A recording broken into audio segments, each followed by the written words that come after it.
8-7, day 2. We're sticking with complex numbers in polar form, and a pretty specific little learning target. We're looking over how to multiply them, okay? So what I have here to start is I got two complex numbers, labeled 1 and 2. If I want to multiply them, it would look like this. I handle basically like r and theta, I handle separately.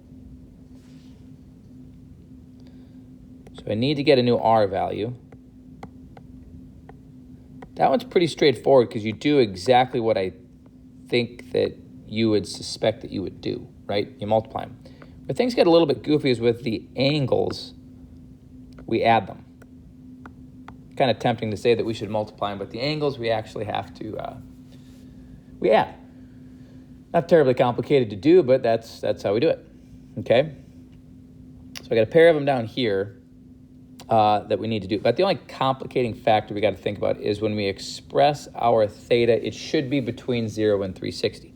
Not a big deal. We've dealt with coterminals before. In this case, subtracting 360 could happen. Right? If you go beyond 360 when you add them, which I think in the second one we'll do here, you're going to see that happen. That's fine. Just take away 360 and get back to that interval. All right, first one. 4 times 2.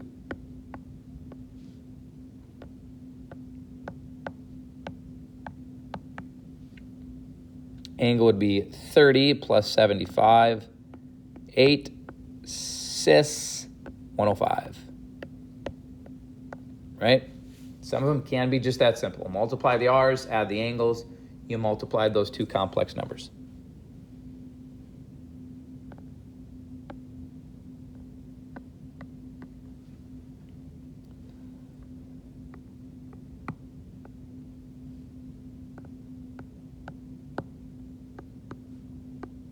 Same deal here.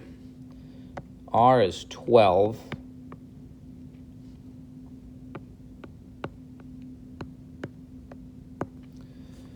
$150 and $315 add up to $465. Okay. Add up to $465. That's too big. Just take away 360. 12 cis. And this one actually, ironically, happens to come back to 105. So yeah, that's about as much as you could have going on, honestly. Is you might have to do the 360 thing if your angle adds up to more than 360. All right, basically what we're after here is we've got 2 of them. We're going to multiply them in rectangular form. Then we're going to do the conversion, do it in polar form, and show that they get the same thing. That's kind of the steps that we have broken down here. So first thing I'm going to do on my graph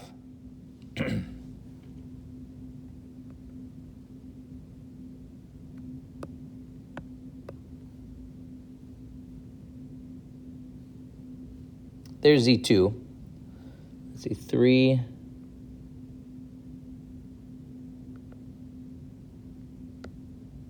There's Z1.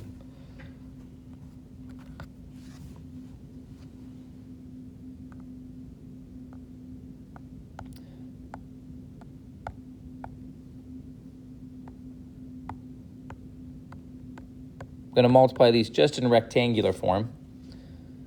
So it's like I'm distributing that negative 2i. I'll get negative 6i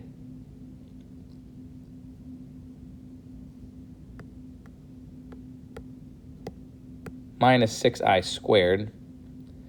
Remember, I squared is negative 1.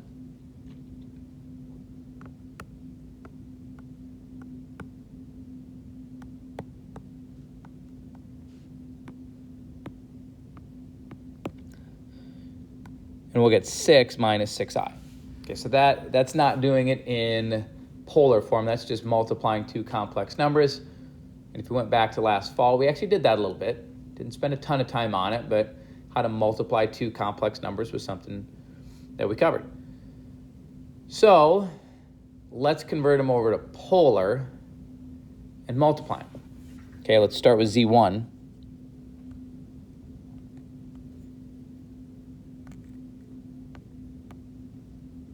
Which is 3 plus 3i.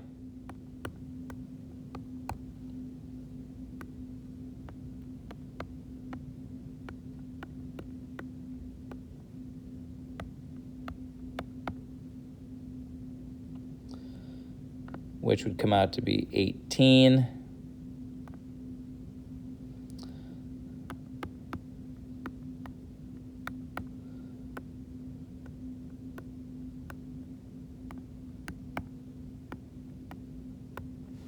We get 3 square root 2.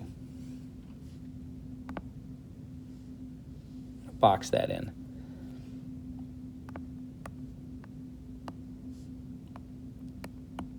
Got to move on here and get theta, which would be 3 over 3.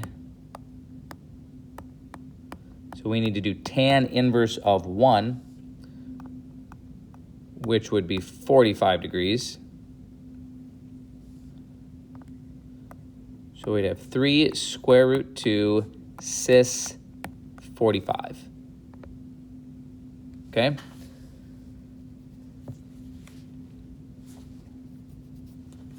So we got Z1 converted. Let's do the same for Z2.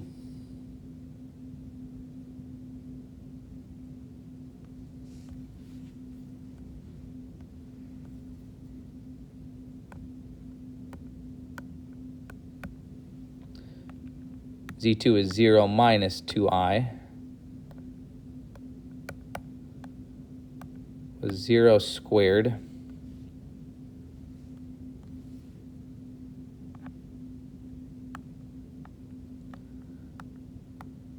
Plus negative 2 squared.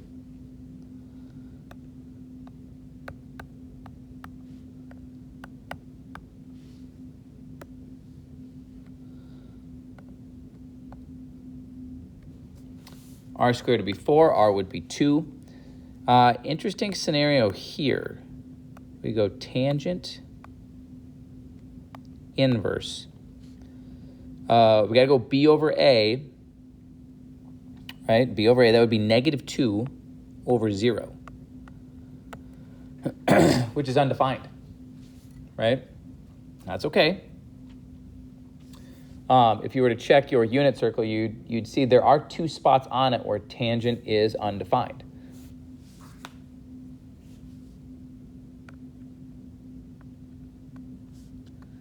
That can get me down to 2 possibilities, at 90 degrees and 270, because x is 0 at that point, right? And you end up with a 0 on the bottom. Tangent is undefined. So I look at Z2. It's kind of weird. I'm going to write on the rectangular graph, but I'm going to kind of think about it in terms of polar coordinates. I'd have to take that angle to get to Z2. That looks like the 270 case, not the 90.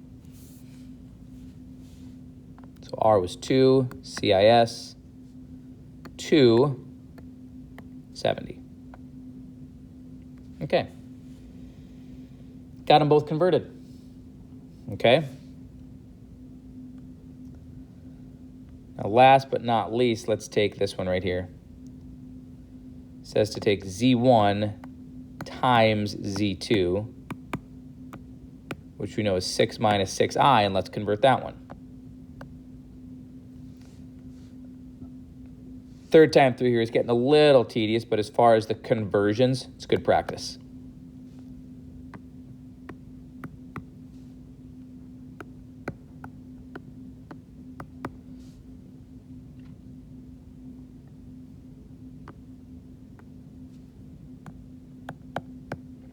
Got that R is the square root of 72.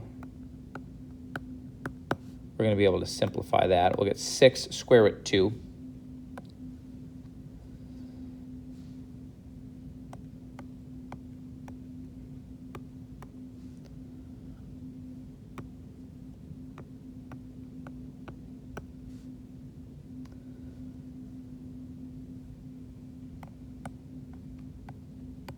tangent inverse of -1.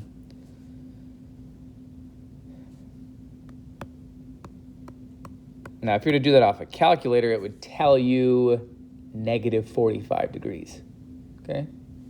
That's not the way I really want my answer written, but that's all right.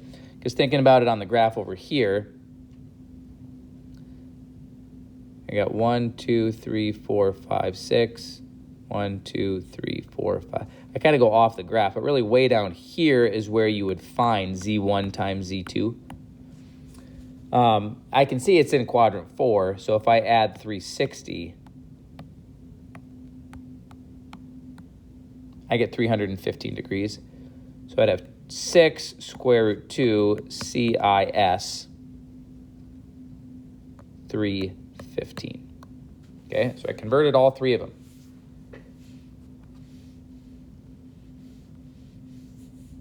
All right, now in part D here, it says, show that it agrees in rectangular form with polar form, right? Basically what's left is I need to do the multiplication in polar form, right? If this all works out, because I did the multiplication in rectangular, and I got 6 minus 6i.